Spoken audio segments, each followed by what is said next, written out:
لیکن شیخ انصاری نے اس ذمہ داری کو قبول کرنے سے انکار کر دیا۔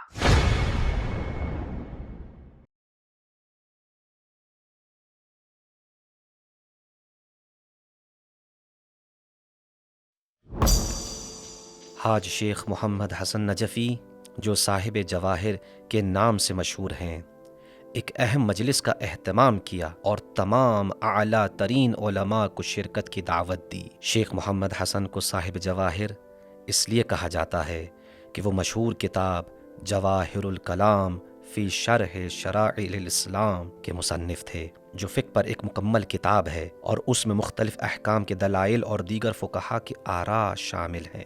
جب مجلس منعقد ہوئی تو شیخ انصاری موجود نہیں تھے۔ ان کی غیر موجودگی پر شیخ محمد حسن نے ان کو بلانے کا حکم دیا۔ تلاش کے بعد انہیں امام علی علیہ السلام کے حرم کے ایک کونے میں پایا، جہاں وہ قبلہ رخ بیٹھے شیخ محمد حسن کی صحت کے لیے دعا کر رہے تھے۔ جب وہ دعا سے فارغ ہوئے تو انہیں شیخ محمد حسن کے گھر لے جایا گیا۔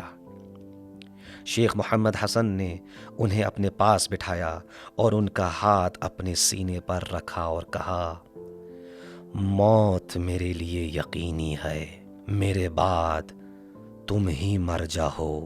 پھر انہوں نے شیخ انصاری سے کہا، احتیاط کو کم کرو کیونکہ شریعت آسان ہے۔ اس مجلس کے اختتام کے بعد جلد ہی شیخ محمد حسن کا انتقال ہو گیا اور شیخ انصاری کو مرجعیت کا منصب سنبھالنا پڑا۔ 400 مجتہدین نے فتویٰ دیا کہ وہ سب سے زیادہ عالم ہیں، لیکن شیخ انصاری نے اس ذمہ داری کو قبول کرنے سے انکار کر دیا۔ انہوں نے ملا محمد سعید مازندرانی کو، جنہیں وہ اپنے سے زیادہ عالم سمجھتے تھے، خط لکھا۔ یہ دونوں کربلا میں ایک ساتھ علم حاصل کرتے تھے۔ انہوں نے خط میں لکھا، جب ہم کربلا میں علماء کے درس میں شریک ہوتے تھے تو آپ مجھ سے بہتر سمجھتے تھے۔ یہ بہتر ہے کہ آپ نجف آئیں اور مرجعیت کی ذمہ داری کو سنبھال لیں۔ جواب میں ملا مازندرانی نے لکھا، یہ سچ ہے، لیکن میں لوگوں کے معاملات میں مصروف رہا ہوں، جبکہ آپ نے اپنی تعلیم اور تدریس کو جاری رکھا۔ آپ مجھ سے زیادہ اس منصب کے اہل ہیں۔ یہ خط موصول ہونے کے بعد شیخ انصاری امام علی علیہ السلام کے حرم میں گئے۔ حرم کے ایک خادم کا کہنا ہے، میں فجر سے پہلے حرم میں جاتا تھا تاکہ چراغ روشن کروں۔ اچانک میں نے زری کے قریب کسی کے رونے کی آواز سنی۔